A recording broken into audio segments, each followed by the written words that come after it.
And welcome to the pack here on KWOU Radio. I'm Ian Dexter alongside Kellen Hughes, and Gunther Bird will be here shortly. I believe so. He is on his way. He has a class until about 4 o'clock, so sometimes you gotta grab some grub and then get over here. But we are back, Western Oregon's only sports talk radio show here again on KWOU. And it was a action-packed week. It seems like every week is action-packed during this time of the year, mid-January.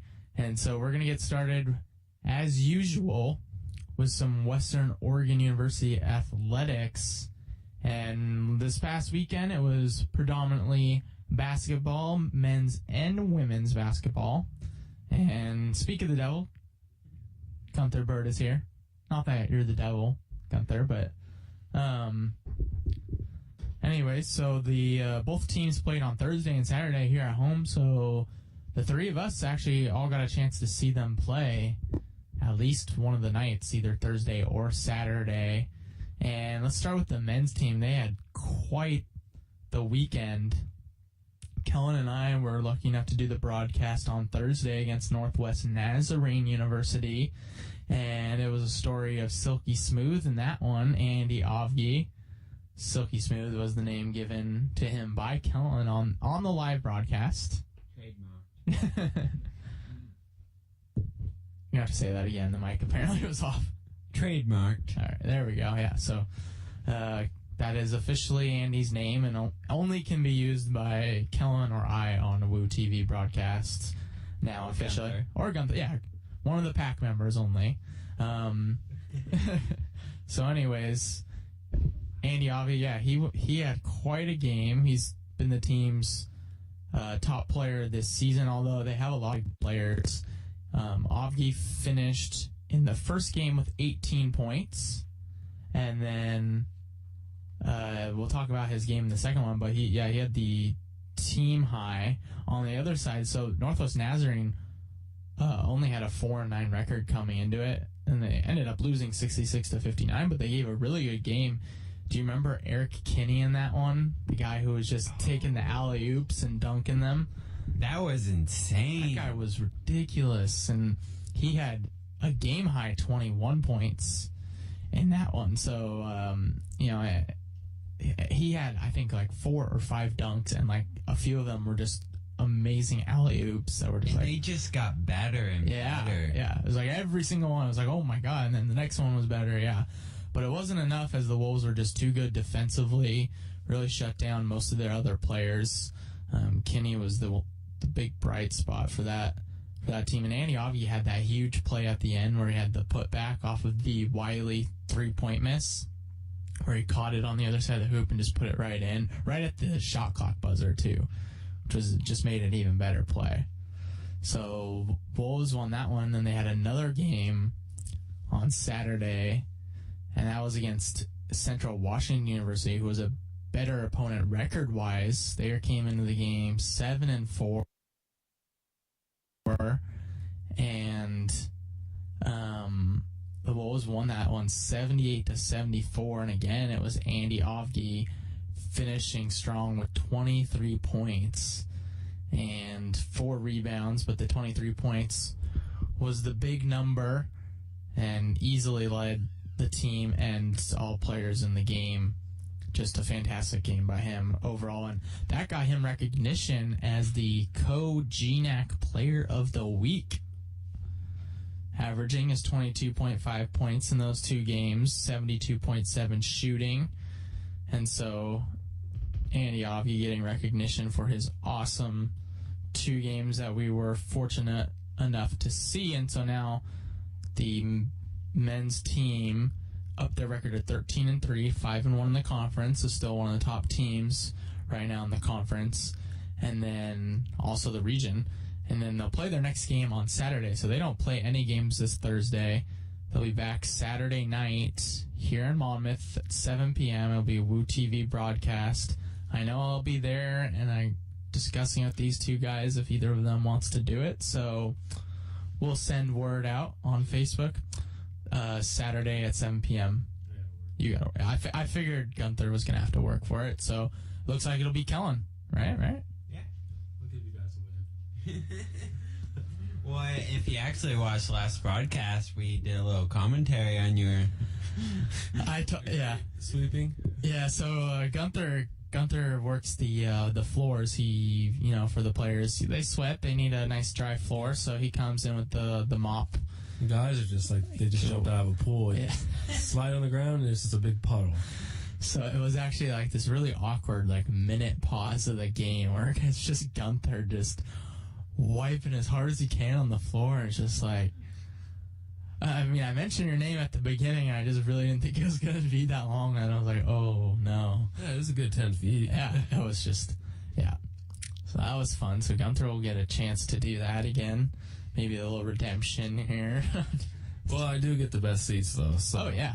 Can't complain. Yeah. Front row seats, no one in front of you. Yeah, definitely.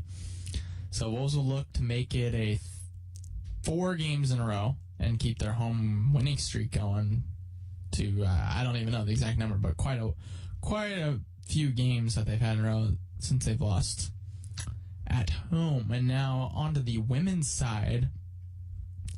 And the women's basketball team, well, the big story for them was that they were missing Dana Gallardi, their star forward. And if you've listened to any of our shows or any of our broadcasts here on KWOU, that we talk about Dana as the big factor in the team. She leads the team in points, rebounds, blocks. I think she leads in even assists. She really does it all. She was injured for both games of the weekend, so you can expect kind of the results. But surprisingly enough, the Wolves stayed in both of the games. They lost the first one 79-61, but that was after only trailing at halftime by 1 point. And I'm sure you remember that, Kellen, because that was you and I for that women's game, and it was, they had a lot of players stepping up in that one. Just the end, Alaska Anchorage was in the number 7 team ranked in the country, not just the conference or the region. In the entire country, number 7. So it was on paper, it really should have been a major blowout. By then, we saw what really. Yeah. It was. The second half showed more of the true colors, but without Dana, I still give them credit for such a hard-fought game. And then the next game was even closer. They lost 74-65 and stayed in that one throughout. And that one was a crazy game because they had so many players in foul trouble early. Emily Howie and Angie Titus were both up to 4 fouls within a couple minutes of the second half. And those are 2 of their forwards that they were using most of the game. And they just kept fouling out. And, they just didn't have an answer. There was no way they could really win that game with how many fouls they took. It was pretty ridiculous. So they've lost now 3 in a row. They've dropped to 4-9. And Dana had the ankle injury. I really don't know when she's going to be back. They play again on Thursday. They could really use a break like the men's team has, but they're going to be on the road the next 2 games. So, still waiting word, but they were just plagued by injuries this season. They had no bench in the last game. They used every player they had, and it just looked like they didn't have enough players in general. So it was a tough game, but yeah, that's our Western Oregon storylines of the week. Men win 2, women lose both, but the women are actually gonna, after they are on the road, they get a Root Sports game, so it gets some attention on the 24th. So we definitely want to point out that people should be attending that, packing the new PE, showing our support of our team here at Western Oregon. So that's against Montana State University Billings at 3 p.m. again on Saturday. And before we transition to our next segment, I want to mention that as a member here of Student Media, KWOO here, we support both the Journal and Northwest Passage. And the Northwest Passage just put out their first issue of the year, the fall issue. And they're also going to be having a kind of a release party on Wednesday, January 28th at 7 p.m. That's going to be in the Warner University Center. the room to be announced later. But so you got a couple weeks to plan ahead. Again, on a Wednesday. So yeah, 2 weeks and a day from today. And if you haven't checked out the new Northwest Passage issue, you can find it across campus in places like the library, the Warner University Center, Valsette's, the dining hall. And so be sure to pick that up. And we have some here in Terry House as well, if you'd like to get that. But definitely check out the fall term issue of the Northwest Passage. And we have a picture of it up on the KWOO Facebook page as well. So moving on, let's talk about the big news last night. And it was big news for anyone living here in Oregon, as the national championship game between the University of Oregon and Ohio State University. It was interesting because it was OSU versus U of O. People, Oregon State University, but not Oregon versus Oregon State. It was Ohio State University, and unless you're living under a rock here in Oregon, I'm sure you know the final score of that one is Oregon got defeated. It was pretty sad, honestly. The final score didn't look that bad, but 42-20 actually at the end.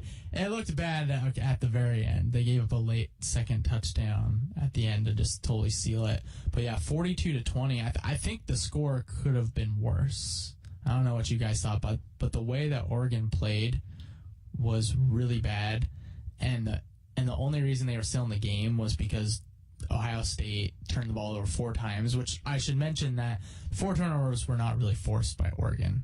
I mean, they were like just their guys, Ohio State just dropping the ball. I mean, the interception was a catch dropped into the Oregon guys' defenders' hands. The 2 fumbles were ones that, like, 2 of the fumbles that I saw weren't even really knocked out. They were just like guys doing something and just lost it. So, I mean, Oregon was really lucky to even be in that game. And it was weird because they were up 7-0 within like 2 minutes.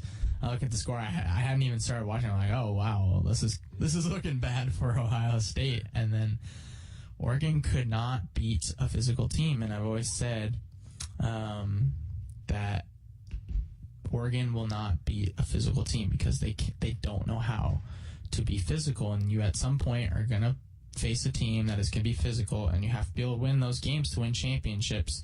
And that's why Oregon still hasn't won. That's why Chip Kelly will never win a Super Bowl, because his teams aren't physical enough, and he brings that speed first type of mentality. And while speed can get you far, you're gonna face someone who's about as fast as you, but is gonna punch you in the face pretty much. And that's what Ohio State did. They stopped the run. They forced them to pass. They couldn't get it together, and they ran the ball over them. Elliott was just a beast. Oh, it was just like every time they ran, they just went 3 downs and got a first down every time. I don't know why they were doing anything else. It was like, they really just should have handed it off to him every play, it seemed like, because I know you gotta create some different looks, and you don't want the defense to be keying in on just one play, but seriously, it did not matter. He was going up the gut every play and just untouched. I mean, the blocking was great, and even when they did get him, he at least tacked on another 5 yards on his runs. Do you guys both watch the game? I watched like the first quarter and fell asleep, and then woke up and saw the score and was like, oh wow. Yeah. I watched a bit of the second half, and that's when I saw Ohio State kind of just pull away. Yeah. So, Oregon they laid a goose egg. They did in the biggest game they lost in. So it's going to be tough for them to rebound after the season, because I would expect Marcus Mariota to go to the NFL draft. But after losing, he's still got another year of eligibility. Does he? I believe. That's what I heard. Yeah. There's still questions about whether he's going to go, but apparently he could stay another year, is what I've heard. And yeah, I actually thought he was a senior too coming in, but well, he is already basically a grad. Yeah. but That makes he sense, yeah. had. Yeah. So we'll see if he does after this bitter kind of taste. But you've seen guys go back for another year because they want to win a championship, and then their draft stock really drops because they get hurt or something, or they just don't have as good of a year. So, I mean, he's coming off a Heisman Trophy year, one of the best we've seen in a while for a quarterback. But this year was supposed to be the year he stayed to win a championship, which... So we'll find out what he does. I know Jameis Winston already announced that he's going into the draft. Yeah, famous Jameis, as Gunther just said. So that was the national championship, and I know a lot of people here in Oregon are bitter. I didn't really care, to be honest. Like, we're from Oregon, but I'm not a huge college football fan anyways, so I know some people that were pretty upset, former members of the pack, to be specific. Yeah. Served some people right for talking smack earlier in the week. Just FYI. No hard feelings, though, right? Alright, anyways, moving on. Kellen, we're going to go to you with some NBA analysis. Are you ready? Sure. He's wearing his Blazers jersey right now, and he's got a Blazer lanyard. Maybe. Allegedly. Yeah, okay. Well, the NBA is happening, so that's a theme. Wait, what? It's been Yeah, it's kind of, we're getting actually near the halfway mark.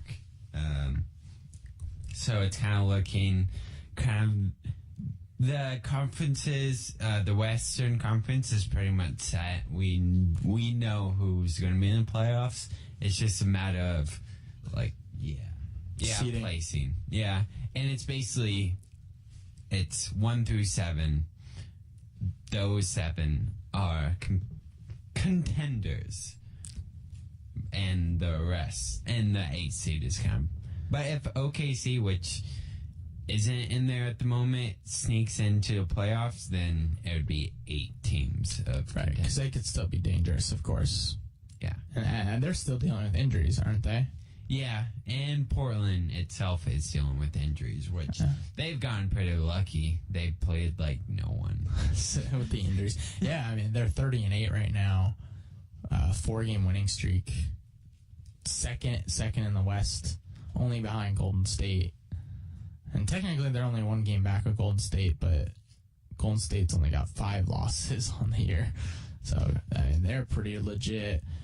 San Antonio, I've noticed, really slipping a bit, but I wouldn't expect them to miss out on the playoffs. They are more of a playoff team, but they've been this way. They've never really been able to keep momentum after a championship season. Yeah, and I think a lot of it has to do with last year they were very motivated for revenge. They felt like they deserved that title, and so they went out and they played like that. And this year they already got their title.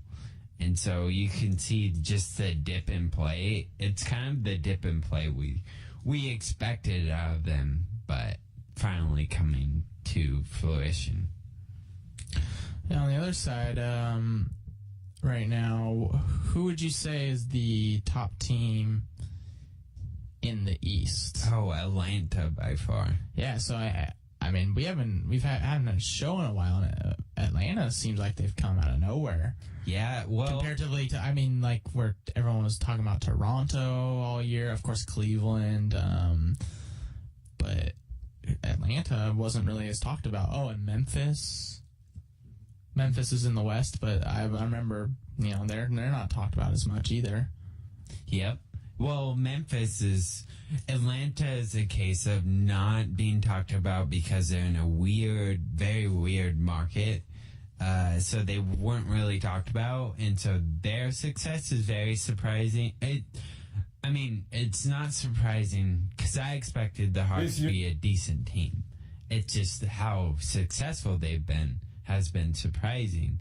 Memphis they got off to this hot start, and they've kind of fallen back a little, kind of fallen back to earth.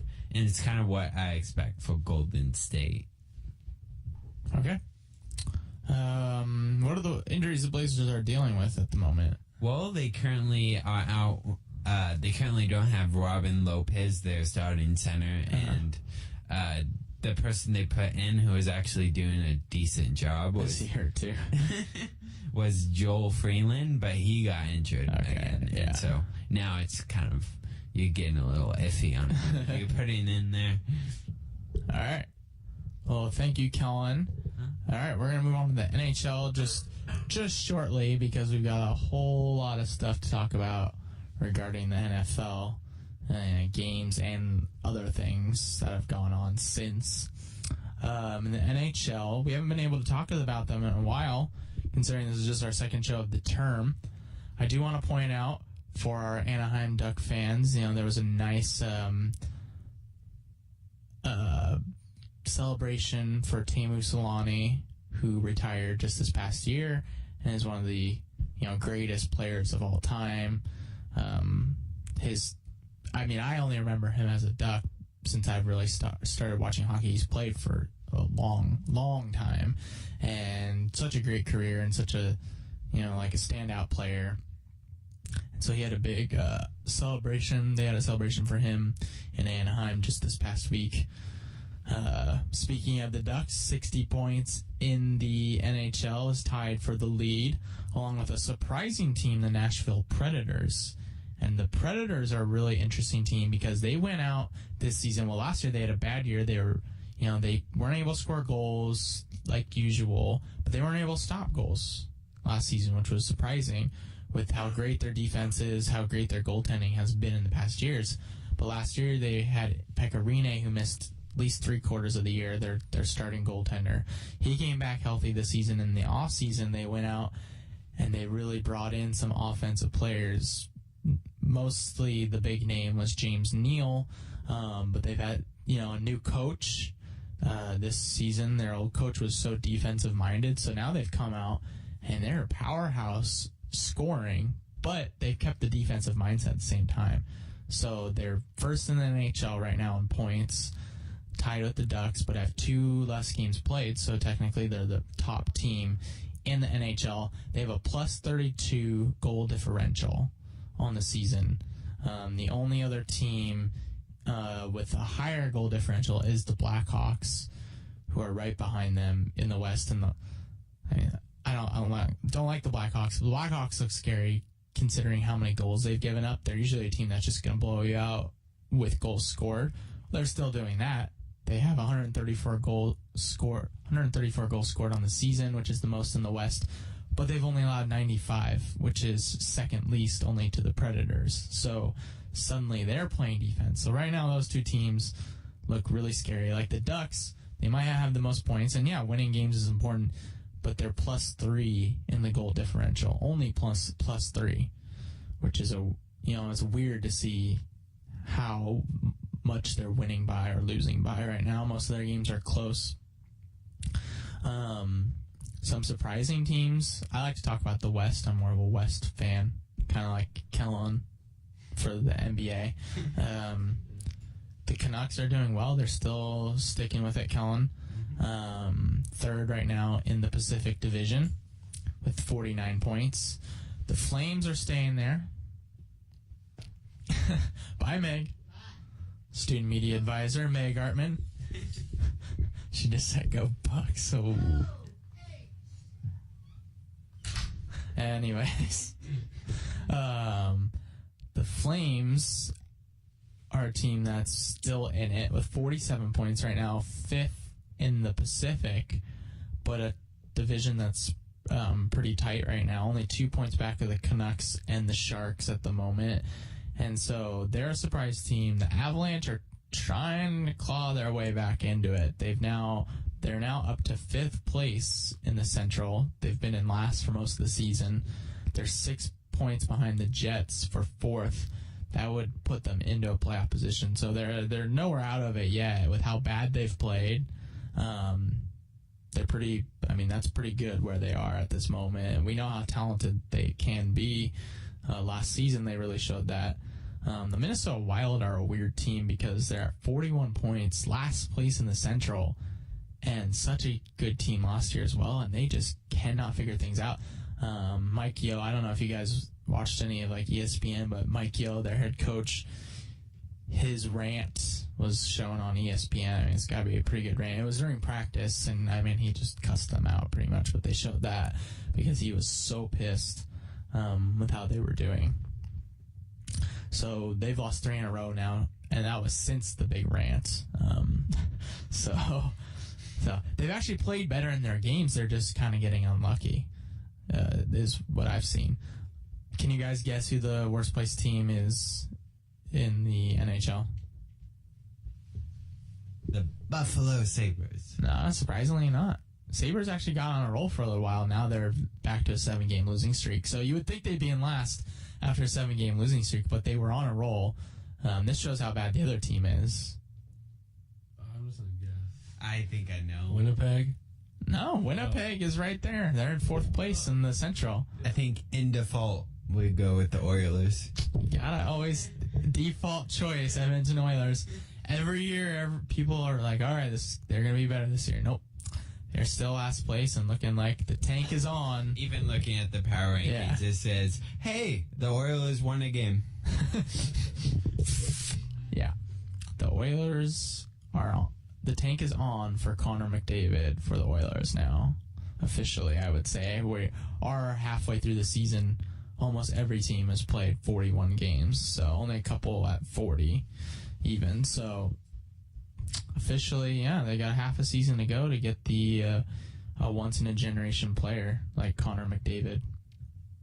So that'll be something I'm going to keep an eye on because I am interested to see who ends up with him. I would prefer Edmonton does not. Yeah. As a Flames fan in the same division, don't want to be playing him all the time. I would prefer go to Buffalo or something. If Buffalo gets him, they could be really good, though, because they have a lot of good young players coming. And it seems like they've got a better system right now, better coaching than the Oilers, which is their big issue. All right, let's move it on. Let's go to the NFL. And it was a sad weekend for one of us in this room. Not too bad. Really? I mean, it's still not a good weekend. Yeah, it doesn't hurt us the last two as much. Yeah, so we'll talk about each of the games. Is there anyone you guys want to start with specifically? We could just go in order from the first game. So let's start with Baltimore at New England. And yeah, each of these games had some pretty cool storylines coming in. This one as well, talking about a lot about the quarterbacks, Flacco versus Brady. A lot about just the fact that the Ravens have been able to beat the Patriots in past years in the playoffs and knock them out. But this year, it was a little different. Patriots ended up winning 35-31 in a really good, solid game. This is when I get to see the end because doing the broadcast on Saturday night, so I had to cut it short. But I was able to watch 3/4 of that game, and then the Patriots rallied at the end and stopped Joe Flacco with that interception in the end zone at the very end of the game. And any takeaways for you guys for either team on this specific one? New England looks like they're going all the way. They've already beat the Colts, so. And I heard that Brady came back from two times of down 14. Yeah, it was 14-0, and then the Patriots tied it, and then it was 28-14, and then the Patriots tied it again. So it was back and forth. It was 2 touchdowns each team, back and forth. I gotta say that the game was surprising to me. I expected New England to win that by a lot, and to see Baltimore ahead so late was surprising to me. Baltimore's a team that's always given New England a little trouble, and that was the big storyline coming in. And there are a lot of people who were thinking, oh, Baltimore's going to win this, actually. This is exactly who New England does not want to face.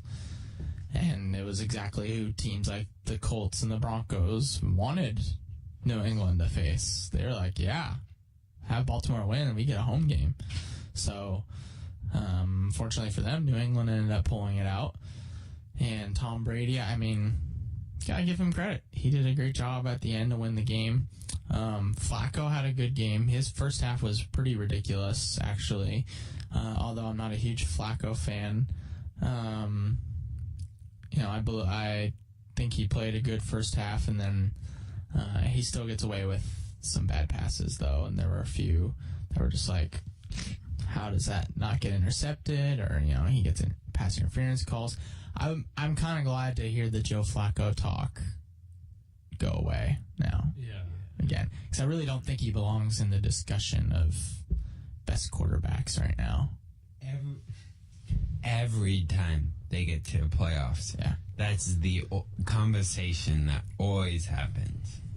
Yeah. It's the most annoying conversation. And I don't think he has any reason to be included. Well, recent years, it's been his defense that got him there. But you could argue this year that a lot of it was on him. Yeah, more so this year than in past years. I'd agree with that. Okay, so, I mean, that was probably the least important game to the three of us in here. But it was still a very good game and one of the best down to the wire. The next game was Carolina at Seattle. And I didn't get to watch any of that game. I don't know about you guys. I had to broadcast, and Gunther, you were working the basketball game along with me. Kellen? To be honest, I was sleeping. Early, yeah. I mean, yeah, that pretty much sums it up, though, I feel like, for a Seattle fan, or like Carolina, yeah, all right, move aside. It was a surprisingly close game for most of it. Carolina was in it. I think it was 14-10 at halftime, maybe. But some costly mistakes. The Cam Newton interception for a touchdown, to name one. Yeah. The game was 24-10 at that point when he threw the interception. But the Panthers were in the red zone at that point when he threw the interception, which was a 90-yard interception return by Cam Chancellor.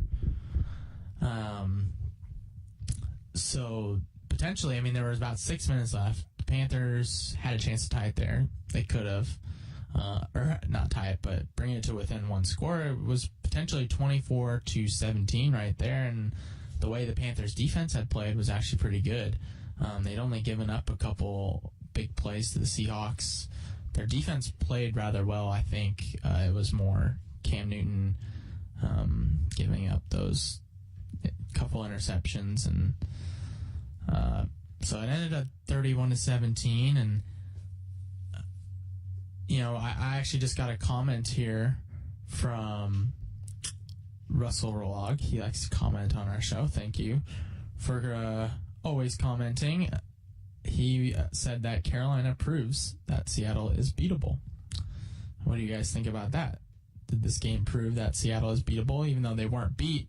This was a much inferior team coming in. Played it pretty decently close for what it could have been. I mean, any NFL team is beatable. Like, it's not like in the NFL, things happen, and you're not guaranteed a win. But that being said, that was a game I expected to play out like that. I didn't expect Seattle to just blow them out. I expected them to, but to win by their defense. And their defense, did its job. Did what it's known for. So Seattle moved on. New England moved on, the two number 1 seeds. So now we're looking at the 2 seeds potentially. And the first game was Dallas at Green Bay in the morning. And boy, I lost some hair. I had to turn some gray hairs in that game because that was stressful, to say the least. It was a very good game. Props to Dallas for putting it all out there. And the ending was pretty brutal for them, I will say. But the Packers ended up winning it 26-21. And Aaron Rodgers on his bad calf. I mean, you gotta say, that was an MVP performance on an injury where he didn't have all his really weapons, his mobility as strong. And I think, his first half he didn't play super well, but second half, that's where your money is made. You got to win the games at the end. And that's what happened. Tony Romo didn't blow the game for them. I don't think anyone can say Tony Romo blew it for them. It came down to the fact that, the Packers defense did its job, and the Cowboys couldn't stop the Packers at the end, and they had a chance to. We'll talk about that play, the Des Bryant play at the end, where he made a spectacular catch. He went up into the air. He caught it. He went on the ground. According to the rules, it was an incomplete pass. And I would agree with the call on the field based on the rule. But I think the rule is a really bad rule. And I can say that, as a Packer fan, that really should be a catch just based on any knowledge of football. That is a pretty stupid rule, to the process catch. And I hated it when it happened to Calvin Johnson. And again, I'm a Packer fan, I'm not really a huge fan of the Lions, but Calvin Johnson had that touchdown taken away from him at the end of the game. I think that's how it should be. It's a bad rule. It was not a catch. Calvin Johnson, I would say, was not. You think Calvin Johnson wasn't a catch? No, just from my receiver knowledge, I would not count that as a catch. What does Bryant's? Would you count his as a catch? I didn't really get to see his either. I've seen some replays, Yeah. But from what I've seen, it looks like it went up, it came down, he rolled. I don't know what the ball came out, or I don't really know how it went. So he went up, he caught it, Mm-hmm. he landed on the ground, he had 2 feet, he had the ball, he started going to the ground, he had it in his left hand, and and his arm hit, and the ball was just in his arms, in his left arm, as he was, partially stretching, but he wasn't really stretching. It was more like his arm was just there. When he hit the ground, the ball hit the ground, it popped out, and they called it a catch on the field, and then they reviewed it. Actually, Mike McCarthy challenged. I would have to agree with the notion that this is a stupid rule, because I remember watching that catch. Mm-hmm. That catch was amazing to watch. And just to have that nullified by this weird rule was it was sad to watch. The question is, okay, what constitutes a catch now? Because he went up in the air, he caught it, he got both feet down, he was moving towards the end zone when he fell, or when he's going to the ground, he didn't have his balance, and the ball happens to hit the ground, which, if it was a running play, that'd be a fumble. So what's your opinion out there? It's interesting to hear someone. I don't know. I'd have to see his catch specifically and compare it, but Calvin Johnson's. You don't think that was a catch? No. See, the thing that I was falling to the ground, Calvin Johnson was falling right, and he put the ball on the ground, and then it popped out. What I thought of Calvin Johnson's was he caught it. Yeah, he was falling. He was already in the end zone, 2 feet down in the end zone. He's falling, and to keep his balance, he just pushed down instead of like he would do with an empty hand. He would put his hand down to keep his balance. Well, the ball happened to be in that hand, so he put it on the ground, and then he go run and celebrate. I don't think he even dropped it. It was more like he put it on the ground consciously to go run because he had the touchdown in his mind. I think you got to hold it all the way through. It's something that the NFL is going to look at. They are looking at it. It's one of those calls that it's like a gray area. It is, yeah, it definitely is. I still think that the Calvin Johnson play should be a catch. Based on the rules, they're not catches, and I'm glad in this case so that the refs did uphold the rule, because I was going to be frustrated if all these other times that we see the process of the catch play nullify catches that could be, and if they were going to go against it in this case, because in this case he did not continue the catch through the process. But I think that rule is not a very good one. And I also say this, even if he gets it, even if the Cowboys score a touchdown, at best they're up 3 points if they get the 2-point conversion. And we saw what the Packers did on their next drive with 5 minutes left. they ran all the clock and were at the 20-yard line at the end of their drive when they knelt it 3 times. So that says that they were at least going to tie the game, and probably more because they probably would have been moving a little faster. They ran the ball a lot on that drive. So I don't think Cowboys defense was stopping them regardless. So I still think it's the same result. Just different story.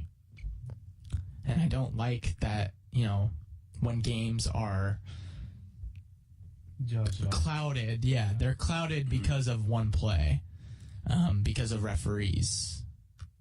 And that's what I really don't like about this. I really like games that end, in a decisive. They're decisive. It's like, okay, that team won. I mean, it's not like, oh, this team should have won because the referees. In a way, it serves the Cowboys right, though. They got that call in the Lions. We talked about that one. I feel like maybe this was a little karma, in a way. So, moving on to the final game of the weekend, and that was the Colts at Denver. And, Gunther, do you want to take it away on this one, or do you want me? Yeah, sure. I'm not one to make excuses over a loss. There were rumors that Manning had a torn quad. Yeah.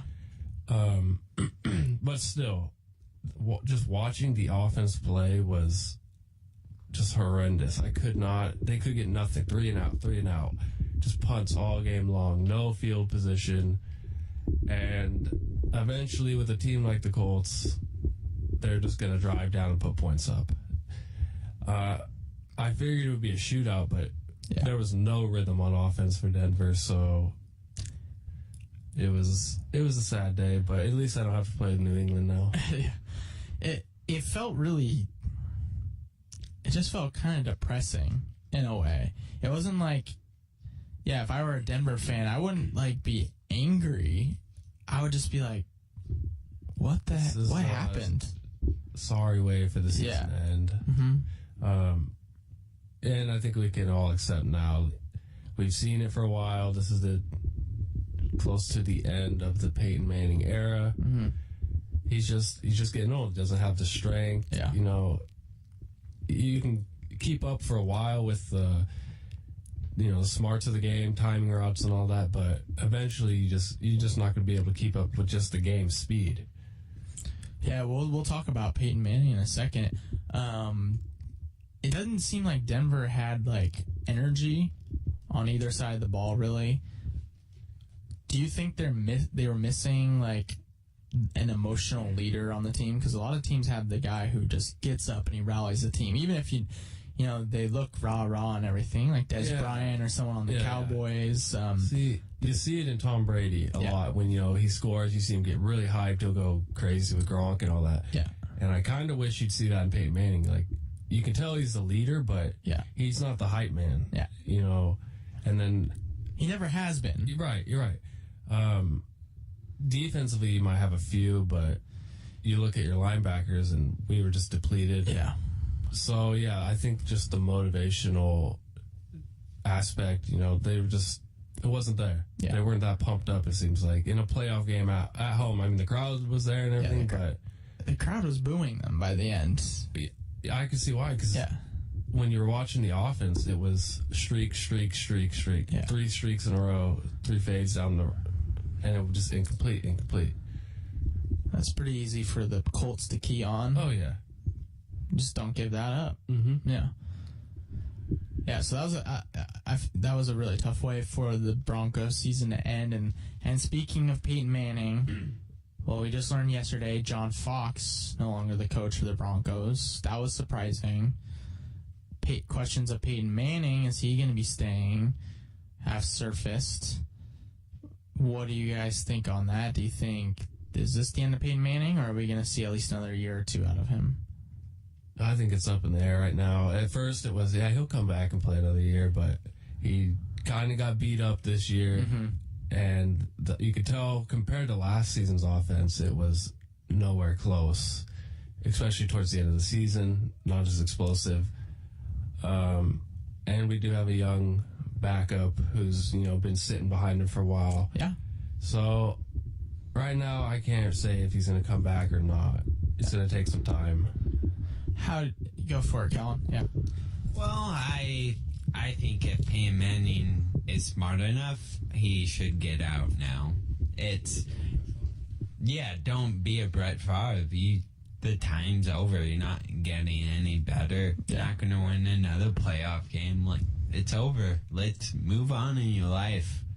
It's hard to let go, though. And he probably still has the feeling that he could win another Super Bowl, potentially, and that he needs to win another Super Bowl in a way. Yeah, but you see it now with a lot of it is put on quarterbacks. Yeah. Aaron Rodgers has done a lot for his team. Brady, Luck, young guys done a lot. Manning is now, he's got to depend more on the guys around him.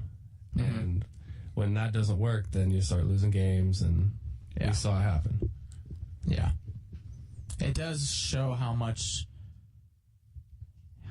a receiving core can do, how much they can only do if a quarterback is just not getting it to them. And you see it in the difference, really just in this whole season, the Broncos, with how Peyton looked at the beginning of the year versus the end. You know, the receivers can't do anything if he can't get them the ball in the right spots. It was surprising to see John Fox go. Yeah. It was. And maybe that's just an inside story, you know, something going on there. Yeah, I'm a little sad about that. I think he's a good coach, and I think he'll find another job, no problem. Kind of funny. He reminds me of Peyton Manning of coaches. Yeah. I mean, he can get to the postseason, he can get to Super Bowls, but winning them, he has a very hard time doing that. Yeah. It was just a matter of disagreement between him and Elway, getting to the next level. So it's going to be fun to see who they bring in. Yeah, do you have any knowledge? No, since it just happened, I mean, I would like to see someone really experienced. There's rumors that Shanahan might come back. Oh, man. Shanahan and Elway. Interesting. Yeah. But right now it's the same with Manning. I just don't know. I mean, the season just ended for us, so. In more positive coaching news, Jason Garrett got a 5-year contract extension with the Cowboys.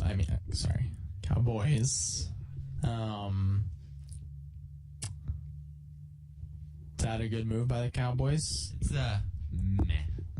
Yeah. Meh. That's how Gunther's reading it too, yeah. It's in the middle. I mean, I think a lot of it comes down to, to like the scheme they run and the coaching staff, but I don't think he's the one for the Cowboys. Yeah, I think he's a decent coach, but yeah, I agree with you guys. I think he kind of lucked out this year in a way because he was really on the way out. It seemed like played well, yeah. Great run game. Their offensive line just beasted it. DeMarco Murray pulled out, and their defense was not nearly as bad as anyone thought it was going to be. So I think, it's a decent signing, but for one good season out of his last 4 that he's been head coach. Yeah, he does. All right, we are down to the final 4 teams now. And the conference championships, it's going to be starting Sunday. Green Bay at Seattle, Indianapolis at New England. Boy, oh boy. What do you guys think? I've got a prediction here from Russell Rolog. He says Super Bowl, Green Bay, New England. Yeah. I'm going to go with that, too. I could pick New England easy. The other game's going to be much more the other game, to go. Yeah. I feel like New England right now should win that game pretty easily. But Indianapolis, I mean, they played good against Denver. You can't count any team out in the last 4. Right. These teams prove that they should be here. If you had to choose the weakest one, you're going with Indy. Yeah, definitely. I think the other 3, I really thought the top 4 teams were Denver, New England, Green Bay, Seattle. And Denver really just didn't play their game. So now the top 3 feel like New England, Green Bay, Seattle. Whatever order you want to put them in. So that Green Bay Seattle game is going to be a doozy. And I mean, it could decide the Super Bowl because I feel like both of them can beat New England. I'm gonna go for Seattle. Oh, really? England. I did not expect that at all. Really surprised? No, I'm not surprised. I mean, I could see it going either way. I mean, I would not be surprised if Seattle wins. I will say both teams are way different than they were in week one, and I don't think people should look back and say, hey, I almost think that's worse because a lot of times it's a lot harder to beat a team the second time because you guys have played each other. You come in with a little chip going up. Hey, we know we can beat them. And the other team's like, has the chip that, hey, we need to play a better game. We're going to. Yeah. It's the same thing. Actually, Denver and Indianapolis played week one and we beat them. It's like, oh, okay, but exactly after a long season, no problem. A lot of things change. Yeah, and New England's already beaten Indianapolis this year, so it could be the same thing there. You're putting them a little lower than they should be. I mean, this team got to the championship game of your conference for a reason. Yes. And it's the NFL. Anything can happen. Exactly. I mean, it really is. I mean, it's all these teams are equal. I mean, it's in not a like way. I'm sitting here saying like Seattle's gonna win. I'm just like, meh, I like Seattle. 15-0 Green Bay. No. 55-2. Yeah, we got a safety. All right. So, I'm nervous, but this is the game. As much as I wanted Carolina to beat Seattle so we didn't have to play them, this is the game that we wanted all along subconsciously. You want another chance at Seattle. I don't know what Seattle was thinking. Maybe they wanted another chance at Dallas, but I think they probably would have rather played Green Bay, so that's what they're getting now. Since how good Dallas has been on the road. So you're welcome, Seattle, but you won't be thanking us after this week. Ooh, you're gonna eat your words. Not when we rip Russell Wilson's leg off.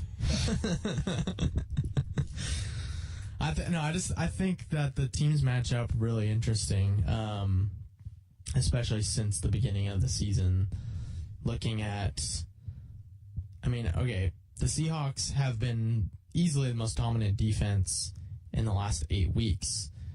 But if you look back at their schedule, who have they really beaten? And you can say these teams are good, but a lot of them were starting backup quarterbacks or equivalents of backup quarterbacks. Kaepernick. But anyways, the Seahawks, they played Arizona twice, once with their backup, once with their third string. They beat San Francisco twice again. That's Kaepernick. They beat the Rams with Sean Hill. They beat Cam Newton, one of the lesser offenses in the NFL right now. So those are their last 6 games of the year. As good as their defense has played, they haven't played anyone like Aaron Rodgers in a while. So I think this will be a good matchup in that way.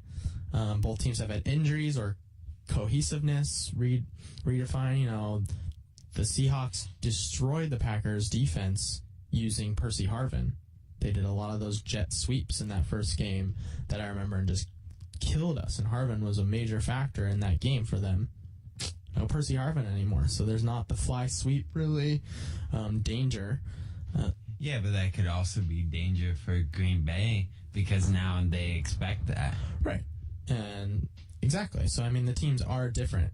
Makes this a good game. I think that's the silver lining. Oh, yeah.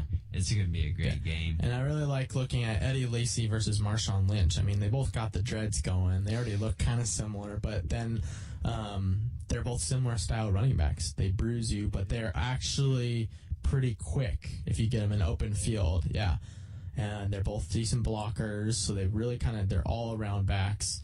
And they're going to be huge factors. Whichever team can run the ball is going to be big. I'm going to look at that offensive line of the Packers versus the defensive line of the Seahawks, which has been so, I don't know, what's the word? I guess destructive against opposing offensive lines and getting pressure with 4-man rushes. If the Packers can give Aaron Rodgers a clean pocket, then he's got a lot of time to work against the secondary. And so that's going to be a huge matchup. And Russell Wilson, are the Packers able to get him to the ground? That's going to be huge, along with Marshawn Lynch. So special teams could come into play if any team has a defense or a special teams mistake. That'd be huge. I think it's going to come down to turnovers. Honestly, I think if one team forces a big one, really can change the game around. I'm nervous, definitely, but I'm trying to get tickets as well. I've been entering some drawings to get some tickets. It's only a 3-4 hour drive from here, 3 from Portland, so it's not bad at all. If I have won tickets, I'd be there. That'd be a great game. Yeah. All right, guys, any final words here? Terrell Davis deserves to be in the Hall of Fame. Oh, absolutely. He's missed out last couple of years. Yeah. Hopefully this is his year. Kellen? My boy Lillard released his shoes today, so Congratulations to Damian Lillard. All right. All right. Well, thank you, everyone, for listening here on KWOU Radio. We will be back next Tuesday again at 4:30 p.m. sharp, hopefully this time. And anyways, also check out me and Kellen on Saturday night on Woo TV at 7 p.m. the men's basketball game, and check Gunther out. He'll be on the camera doing his thing. Yeah, pretty much. So thank you all again for listening. For Gunther Bird and Kellen Hughes, I am Ian Dexter. Good night, everybody.